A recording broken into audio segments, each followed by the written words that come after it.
I'm thinking we need to think anew. NewThink. Oh, AWA. Okay, that was good. I didn't. Matt, Trying what to are you wonder which thinking? one you were getting at there, but now We're I get it. talking about a comic book series that everyone Brand new needs number to one from this last week. read.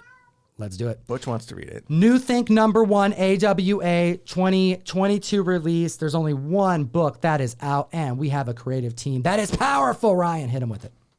This book is written by, is it Greg Hurwitz? Yep. And Mike Deodato Jr. doing the artwork in here. Again, he's done a lot of AWA books. Dude, I'm Greg has excited. done Wolverine and Punisher. Yeah, and he actually wrote Knighted, which was an AWA book that just recently wrapped up. This isn't even his first time with this publisher. So check this out. This is a 5-issue anthology. All right. Very important that people know about that going into it because your expectations will be off. If you don't, we'll get to that in here in a second. It's a 5-issue anthology, and hit them with the different artists that are going to be part of this series. That's exciting to me. So yeah, Greg Hurwitz is going to be writing all 5 of these issues, but the artist will rotate. So you got Mike Deodato here in the first one. We got Comic Butch just causing a ruckus already. Let's give a like for Comic Bush, Comic Fam. And He's Ryan, down can you here. kick him off? I'll actually hold him. There you go. Sorry, Butch. Butch, come over here, buddy. Go see Tom. All right, who else we got on this? Okay, like I said, Mike Deodato's doing issue 1 here. Mike Choi, friend of the show, is going to be jumping on to do one of these NewThink issues, which I'm very excited to read. Kieran Grant is doing one, Ramon Rosanes, and Will Conrad. Artists who've done Spider-Man, artists who've done Star Wars, artists who've done X-Men, artists who've done Fantastic Four and The Flash. This right here is essentially a, what's that Netflix show, Black Mirror? Mm-hmm. It's Black Mirror in comic books, but what a interesting wave of emotions you feel when reading this comic. Like, yes, there are times that you feel dark, you know, it takes you to dark places, uncomfortable places. This comic, I wasn't expecting to take us there in that way because I didn't know it was an anthology until I looked it up. Is there going to be another issue that's going to continue this narrative? And when I found out that it wasn't, I had to look at the comic book again and give it a whole reread. And it's worth the reread alone for the graphic design, for the art on the inside. But the dark feeling you get from this is something that just gets me hyped about comics. I like feeling dread. You know, I'm a big horror fan. I like things that make me feel uncomfortable, and this does that like every single page. Yeah, you said horror, and that's where my first instinct when reading that this book exists. Like my gut instinct is this is a horror anthology because those usually go, you know, for me anyway, that's what I read. Horror anthologies. Dude, I gotta say something too. Not a horror book. I gotta say something, Ryan. No. It's important. What are you saying? You smell good. I smell good. And the reason why I know you smell good is because Butch smells like you. Oh. So whatever you're wearing, brother, you're rocking the hell out of it. Well, Butch is transferring it. It is. I guess I'll just spray him with more of my cologne when you're not looking. So this comic book, issue number 1, takes us through the history of technology. That's pretty much it. And here's the thing. This is impossible to spoil. This is the most spoiler-free spoiler review you can do because we can tell you what it's about and it doesn't necessarily matter because unless you read it in hand, well, digitally or, you know, on a comic book, you're not going to get what this comic book provides because the narrative is something you have to experience. And we can say that about a lot of comic books, sure, but there's a lot of like plot twists and character development that you have to kind of hang your hat on when you're writing a comic book, when artists really go all in, especially on an anthology.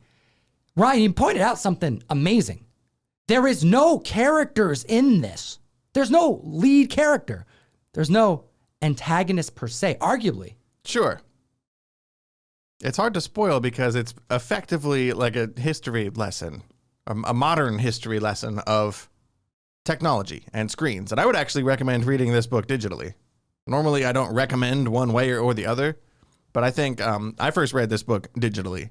And I think reading it on a screen will give you it will augment your feelings of discomfort. It's almost this is just a little tip, but this right here, because so much of this anthology is going to focus on technology and how it's intertwined with our lives as human beings in negative ways, potentially, because it's kind of up for interpretation after you read issue number 1. But by the end of it, you definitely don't feel good. And the narrating is done in a way, verbiage is chosen for a reason because there's ways that you can say we rely on technology, but the word slavery gets thrown around a lot. And that right there puts you in a mindset of, wait a minute, although we are just explaining something that's happened, and it also kind of takes you into a future where things get a little bit more robust and technology starts to expand, you then look at these words and go, oh, wait a minute, this isn't as it seems on the surface. This actually is terrible.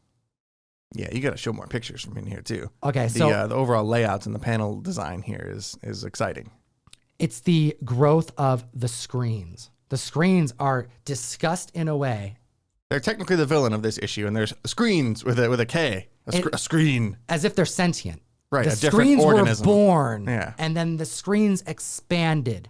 They intertwined themselves in human life, and then humans start to rely on them for making money. And then they start to rely on them for entertainment.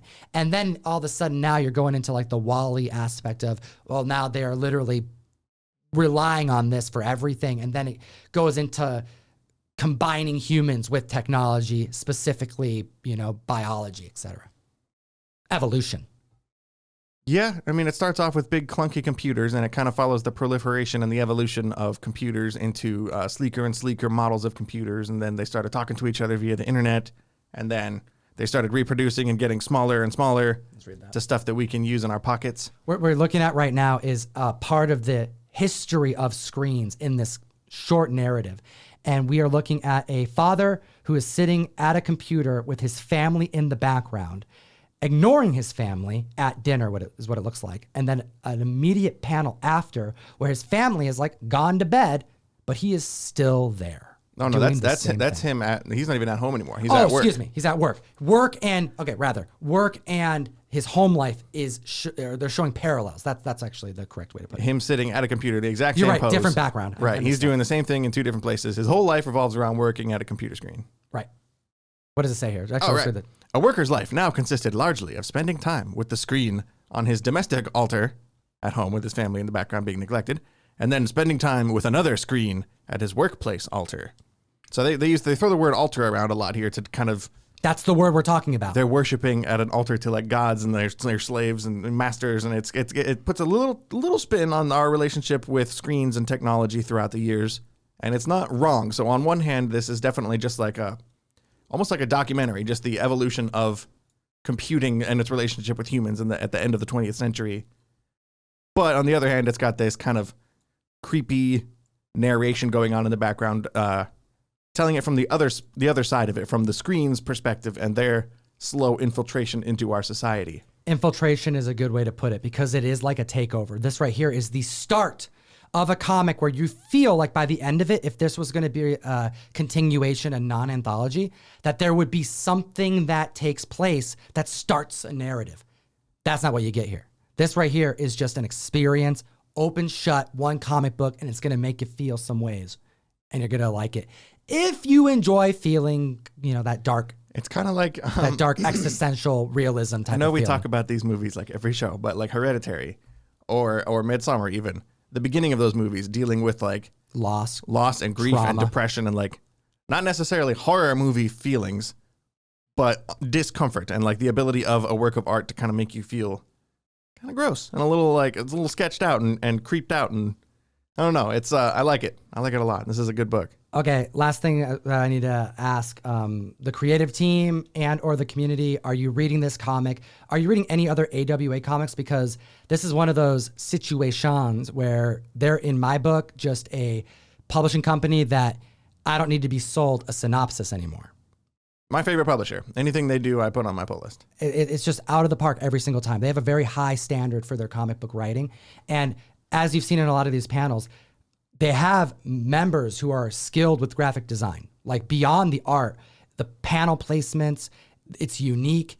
And we've seen that time and time again, where sometimes it's different from comic to comic, but you see there's extra effort in how you consume it. And this right here is a perfect example of when you do that right, and the comic itself is an experience in the way we're describing, you hit a home run. Also, is this guy on the escalator Heisenberg? That's the other question that I have. That's very important. I'm going to have to zoom in here so everyone can see it. But there's a reason why. That's him. Like, this is an open shut comic. Like is this an Easter egg? I have to know. These are some of the things I think about when I'm reading comic books. Let me know in the comment section. Hit the like and subscribe. Oh my gosh, AWA, outstanding. Absolutely outstanding. That was NewThink #1 from AWA. We're off to a very good start with that book. We're one issue down, just came out last week. I'm very excited to see where that book goes in the future. This book has hit $20. Let off the gas, comic fan, unless you're really gunning for some jackfruit goodness. $75 cover price on this. Don't overbid. But if somebody wants it, we got it.